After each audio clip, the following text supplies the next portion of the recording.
know that the Bible is the most translated book in the world? Yes. Like every culture, every traditions in every culture have the Bible. Every tradition have the Bible, and we have 3,500 translations of the Bible. Good afternoon. I want to talk about the facts of the Bible. Facts of the Bible. Yes, the Bible is written in between 1,400 years by 40 different authors. Yes, some of them are shepherds, some of them are kings, some of them are gardeners, like Amos. Amos the gardener. Isaiah is from a royal house, a royal priest. It's from a royal house.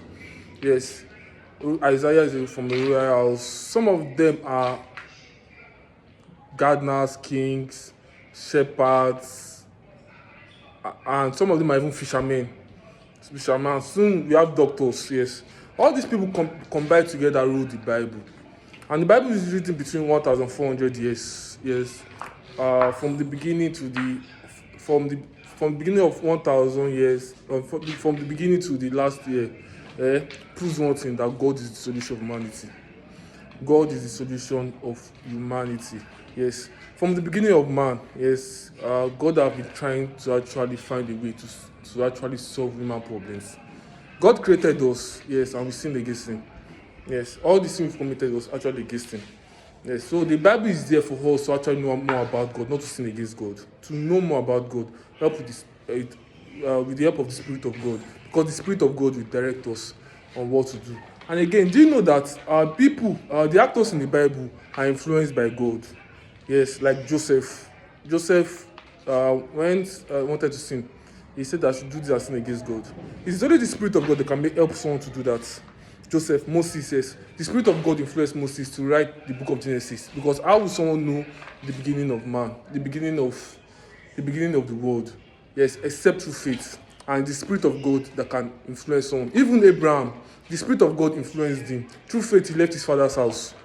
He left his father's house to a land that he did not know. It's the Spirit of God that will influence him. Yes, the Spirit of God influenced the actors to write actors, and the Spirit of God also influenced the writers. Yes, the writers of the Bible. Yes, that is Moses. For him to know the beginning of Genesis, the beginning of the world, it is the Spirit of God that helped him. For John again, Moses wrote the beginning of the world. Why John wrote the end? He even wrote about the future, about how the world will be. He went to the future. The Spirit of God actually took him to the future for him to know about how the world will be, about new earth, new heaven. Yes, how the end of the world will be, how Jesus Christ called himself the beginning and the beginning and the end. It is the Spirit of God that influenced him. Yes, the Spirit of God helped Moses to actually write the beginning of the world, and the Spirit of God helped John to actually write the end of the world. Yes, so the Spirit of God actually influences the writers to actually write about Genesis, write about the Bible. Yes, and if you are a reader of the Bible, yes, you need the Spirit of God to actually explain it to you, because the Spirit of God is actually the editor. The Spirit of God edited it. That's why some things are removed. Even when human beings want to actually influence the Bible by adding apocryphas, yes, but the Spirit of God did not allow it. And one of the things, if you look at it with human knowledge, you can say that the apocrypha, you shouldn't accept the apocrypha because of it go against what the Bible is saying. Yes, like praying for the dead. Some even did some ritual, like Maccabees. They did some ritual that's actually against the Bible. Yes, and again the Jews again rejected it because of those people that actually wrote it. They are not known. They don't know them as children of God. They don't know them as true prophet, or they don't know them as prophet of God. Yes, the Jews don't know them. That's why the Jews rejected it, but the church accepted it. And again, Jesus' disciples never actually used used those apocrypha, never made reference of them. Jesus and his disciples made reference from the Old Testament, but never made reference from the apocrypha. Yes, because some of them are fictions, like that one of Daniel. When they talk about that, the one they added to Daniel about the dragon, that it was the dragon that was smashing this thing. That is a fictional story, because there are a lot of fictional stories in it. There are a lot of fictional story in it. We also have historical errors. Historical errors like the book of Judith. Yes, it talked about Nebuchadnezzar as the king of Assyria, which is wrong. Historically, that is wrong. Nebuchadnezzar was actually the king of Nebuchadnezzar was the king of Babylon, which everybody know. Anyone that read the Bible, but the book of Judith said that it is actually the king of Assyria. So it is an historical error. We also magicians, magic work, using magic also is also wrong. It's also wrong. All those things was actually the main reason why they rejected the book apocryphal book. I also have another one, Wisdom of Solomon. Yes, the Wisdom of Solomon. It was supposedly written by Solomon, but it was written in Greek. Yes, because Solomon wrote in Hebrew, but it was written in Greek. So Solomon wrote in Greek, was written in Hebrew. So it was written obviously in between. So in between silent years of God. And again, one of the reasons why we rejected the Apocrypha again, it was because of 400 silent years. This is a spiritual matter. For God was silent for 400 years. God was silent for 400 years. And the silence of God, God was silent for 400 years. And this proves that God never prophesied or did anything for 400 years. Yes, and the Jews knows about it. The Jews knows about it. The Jews knows about it. So they decided they'll be like, any book that come out from it is wrong because the Spirit of God never actually influenced them. They just wrote what they believe is right. And that is what, if you look at now, this tradition, people writing what they believe is right is what people doing what they believe is right is what is more in Christian doctrines now. Because if you look at up and down now, yes, traditions have superseded the Bible. People either they want to combine traditions and the Bible together. And this true historical fact, yes, has caused problem in the church. Yes, between the Roman Catholic and the Reformers, the Lutherans. Yes, has caused problem in the church. In which the Lutherans read the Bible and they see that what is in the Bible is different from the traditions. So they lead to war. Yes, try to combine the state and religion together. It's wrong. So all these things now cause problem. Like worshiping of Mary is not in the Bible.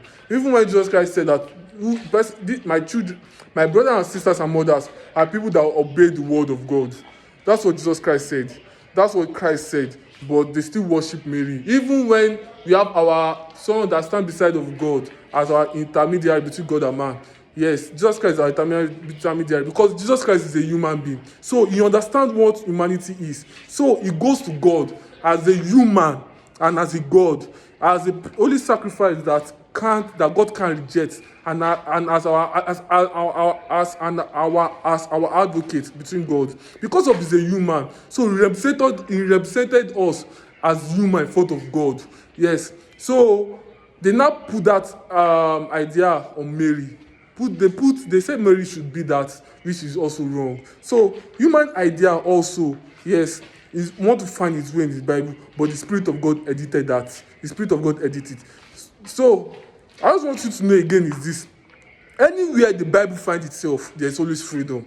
Yes, there's always freedom. Like now, when the Roman Catholic wanted to actually were adding traditions to their this thing, yes, and only Bible was read in Latin, and only the priest can only explain the Bible. Yes, Martin Luther read the Bible and discovered that what it was not what was actually going. So what he did was that it liberated him and he started the Reformation. He started Reformation, and this Reformation now led to freedom of some people from the church, but it leads to war between them. It also leads to death of some people because of it leads to death of William Tyndale. Yes, because of wrote the Bible. He said before William Tyndale died, he said that it's going to make even people that do not layman, fisherman, gardener, people that is not in class, is not in high classes, to know the Bible more than the Pope. And it is true. Look at me now. Who am I? I'm nobody. And I know I'm reading the Bible, understand the Bible. Thank God for the missionaries that come. Anywhere the Bible finds itself, there's always freedom. there's always freedom. But the people holding the traditions who want to fight, wage war, people holding the traditions, we want to stop it from coming to pass. People holding the tradition want to stop people from not understanding the Bible, like what the Roman Catholic did. Yes, the word of God brings liberty. The word of God brings liberty. In my next video, I want to talk about the destiny, the predestination, like the Bible prophecies that came to pass. Bible prophecies that came to pass. Bible prophecies that came to pass. Yes, because there are many prophecies that came to pass.